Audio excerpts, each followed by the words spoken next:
我做个比喻新房子是建商负责的嘛那个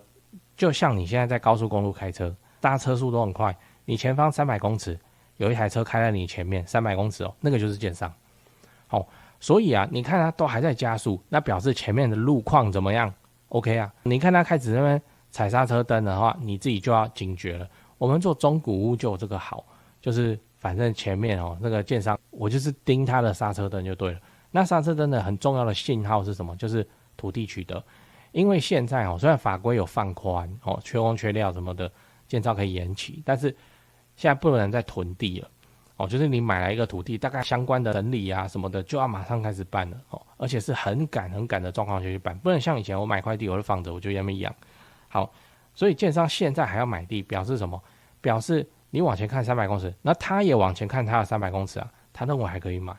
所以高雄真的是蛮独特的，在其他的地方都已经停滞了，甚至在衰退的情况之下，然后高雄建商还持续在买，还持续有新闻跑出来，就这样。尤其是新复发很厉害非常厉害。你可以怀疑新复发的风评，但是你不能怀疑新复发的眼光。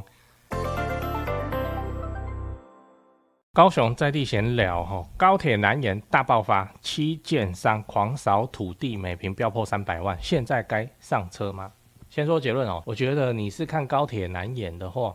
现在上车有点太早有其他更早开花结果的自产的选项。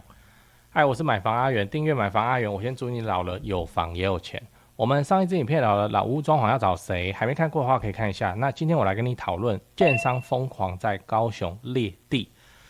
这次来聊一个新闻标题我念一下：高铁南延吹热高雄市中心，大咖建商凭裂地单价突破300万。那内容是这样，就是我们之前会员影片讲的高铁南延计划嘛，现在怎样开始慢慢发酵，各大知名建商都开始插旗，五福路、中山路一带就有很多新的案子那新闻中有讲到建商的名称，我就可以把它念一下来：宝象、永信、宏普、晨阳、茂德、富力、新复发，你看都是算很有名的建商。然后他们在裂地不手软的，你看我画红线的地方，目前中山路跟五福路一带平均地价已经达到每坪买到280万上下了。未来还会怎样？有高铁驶入市区，小港机场新航厦、特茂山都更案等等重大建设会陆续落地，所以这个就是跟重大建设的好处嘛，你就跟着重大建设走嘛。房地产在冷重大建设有停吗？请问就没有所以没关系，它还会如期的继续去施工那可能会追加预算或是什么延后开幕但是不管这个重大建设，它就是怎样，它就是没有停。那建商知道这里的重大建设，它投资就不会手软。所以你要知道，高雄重大建设还在成长期我们也来讲一下高雄现在哪些对房市有带来重大推力的这些建设第一个，高雄流行音乐中心这不用讲啦年轻人打卡圣地演唱会很多会搬在这里。第二个，台积电，高雄台积电在楠梓，台积电你应该也是听到不想听就硬生生把楠梓的房价直接往上拉抬，半年之内可以加40%这样。而且台积电高雄厂到现在还没有盖完完全体的话应该是2027年P5厂才会盖好，相关的基础建设到2028才会完工，到时候才是高雄台积电的完全体。第三个，改造亚洲新湾区，亚洲新湾区现在就是高雄市政府的重仓押注之地，会成为 AI 科学园区、金融示范区，完全体会非常的变态。可是它跟政策的关系太紧密了，就是政策如果对外资放松，哇，那边就直接飞不放松就是维持现状。第四个，高雄高铁站这个完工日期目前还没有准确定出来，他只说最快2039。就像我刚才讲的，现在很多建商开始行动，所以它的后市也会很惊人。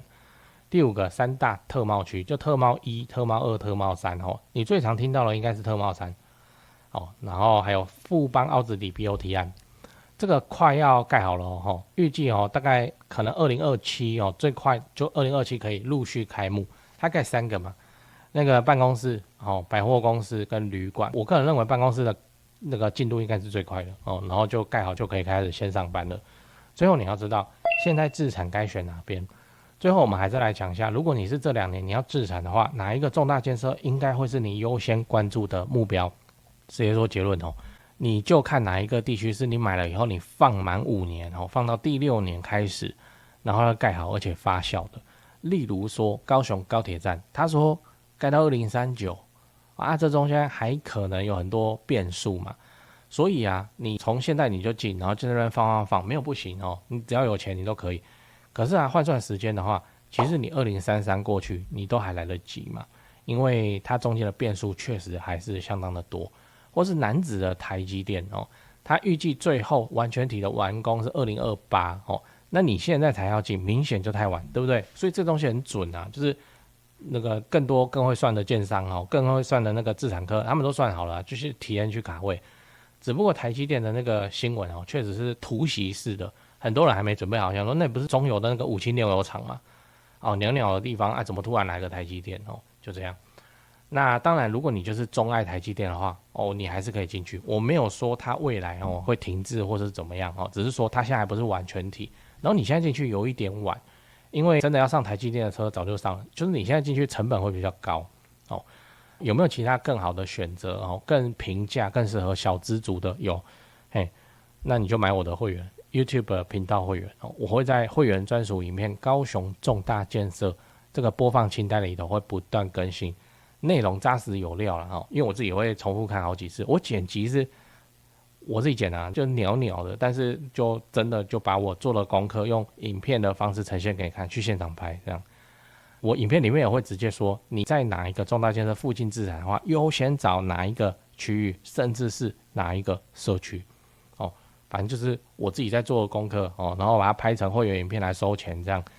功课都帮你做好了吼，买房置产之前吼，高雄的房地产现在上个保险应该是相当之划算。最后我想问你哦，你觉得该怎么判断最佳的入场时机？看立委哪时候开始咨询 ？B 早餐店的阿姨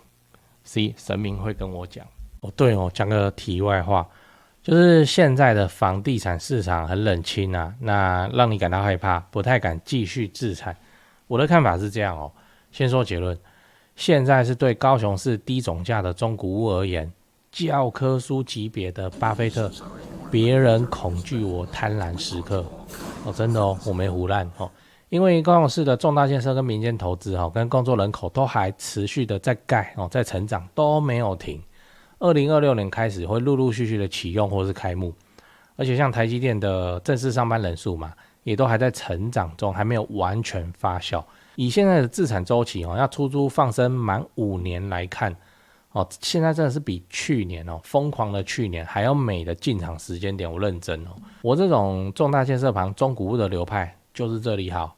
赚不是最多但是稳健到爆，天塌下来了有预售屋顶着嘛那我都还持续在看呢，你不用怕，因为我们的目标是老了有房也有钱关税台币升值就不过是30年自产周期中的一朵乌云而已，安啊。北高雄、南高雄自产中古屋就找台湾房屋美术资讯店林店长处理，赖就加小老鼠 go go go go 5个 go 加这个赖来慢慢看 po 给你的房子都挑过都有战斗力的，反正天塌下来了有预售屋顶着了，我们中古屋真的是非常的稳健安啊。台北市、新北市自产就找肖店长，赖就加小老鼠掰台北直接看低于实价登录的房子。最后，请你购买我买房阿元的 YouTube 频道会员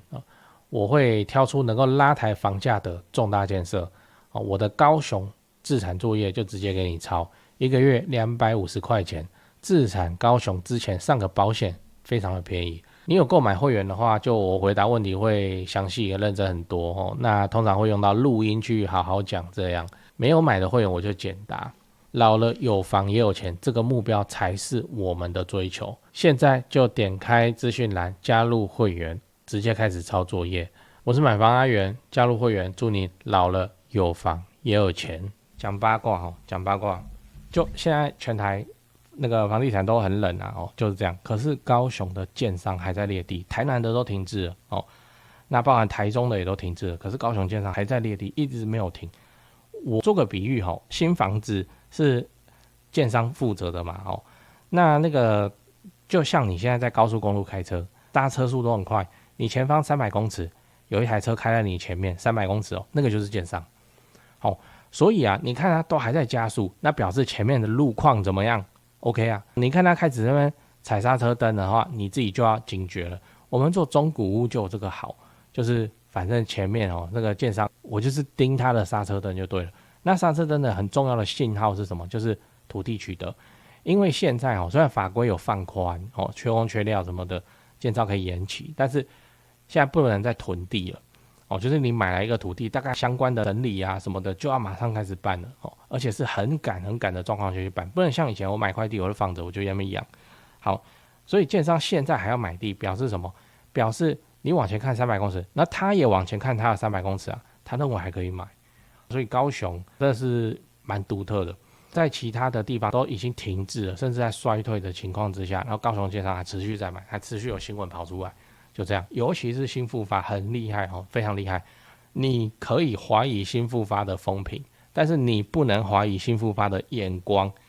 新复发这个建商大建商他怎么样呢？我跟你说，接下来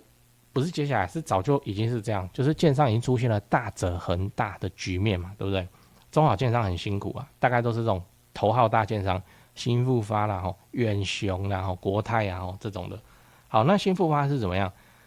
就是他们这种等级的大建商才有办法去买超漂亮的土地。超漂亮的土地是，比方说什么大陆接大陆的三角窗角地。为什么那种土地不会便宜，超级昂贵？超级昂贵就只有筹资能力、市场筹资能力的大建商才有办法去吃。比方说新复发不是这样吗？他盖了房子风评是一回事，但是你看那个地段确实都很厉害，确实都超厉害，就是临大陆的，然后土地又大又方正啊，这个就是大建商威能。不要怀疑新复发的眼光，然后他们都在那里扎堆了，你当然也可以直接去跟他们买他们的预售嘛。那你也可以怎么样？就是像我一样，我都是看那个建商然后他的预售的开价。开多少，然后去附近看中古屋有没有明显未反应的，一定会有，因为屋主没有做功课那么勤啊。我比方说，大家高雄均价30万左右，我讲的是高雄台北的听到先不要高潮均价30万左右，然后现在拉了一个预售案，因为它可以什么公园第一排安诺都安诺或怎么样的，然后它突然预售的时候，我们就已经听到消息说，有成交到65的高楼层有景观，好。那旁边还趴在30平均平均的意思有高有低你说不定你旁边那么看一看，还找到还在开26的然后它的旁边有多旁边呢？真的可能就是隔壁而已或者后面巷子的社区，所以这个落差就过大那这个就是可以去期待这边的补涨。所以我的流派就是这里好了我们做中古的门槛高是高，因为预售有优付嘛那我们中古就门槛高可是我们就是看前方300公尺建商那台车他踩刹车，我再注意就好。以现在虽然市场冷成这样，他们现在正在卖的案子好像也卖得不好，可是怎么还在买地啊？这很夸张我讲一条路，你观察看看，2030年你就会看到开花结果了，叫成功一路高雄市的成功一路，那路名有没有很好？成功一路我在上面也有房子。那成功一路这个是有点变成兵家必争之地的样子了。赌的是亚洲新湾区，这也不用赌啦，亚洲新湾就是会起来啦那现在还不是他当主角的时刻，现在还是北高雄嘛，所以成功一路这个介绍的动作确实很大很多，关注看看。你最近在找室内装潢公司吗？我查到一个有趣的资料讲给你听，就是说民众在找室内设计公司最讨厌遇到的几个状况。来，第一个，设计师承包商收款后跑路，对吧这确实很糟糕，因为这等于是装潢蟑螂，这就要打诉讼了。可是房子还是拆在那边很讨厌这样。不过我知道有一家不会这样因为他几千万的门市，在家装潢都是老板自己买自己装的有那个财务的实力。那现场也有直接可以挑瓷砖、挑板材的地方大门市找得到人，跑不掉。那真的做爆了的话，也兜得了底都还赔得起。第二点是施工不良，日后漏水。我都施工了还漏水，这样这也确实很麻烦，因为都住进去了嘛。那到时候为了要修漏水，可能还影响到邻居搞得家里又要变工地。不过我知道有一家不会这样至少豪宅案子也是敢委托他们去做。那第3点是恶意追加费用，预算严重超支，这个也是很糟糕，就是通常是发生在那种跑单帮的设计师哦，就他是先低价报价，然后把案子接进来，然后后面再一直加，反正我都拆下去了，那你不加也不行，就会感觉像被绑架一样。这个我观众也反映过非常多这种情况，不过我知道有一家不会这样，因为他们就做10几年了哦，那这个案例上跟那个施工上跟他的售后去看他的 Google 评论评价就知道了。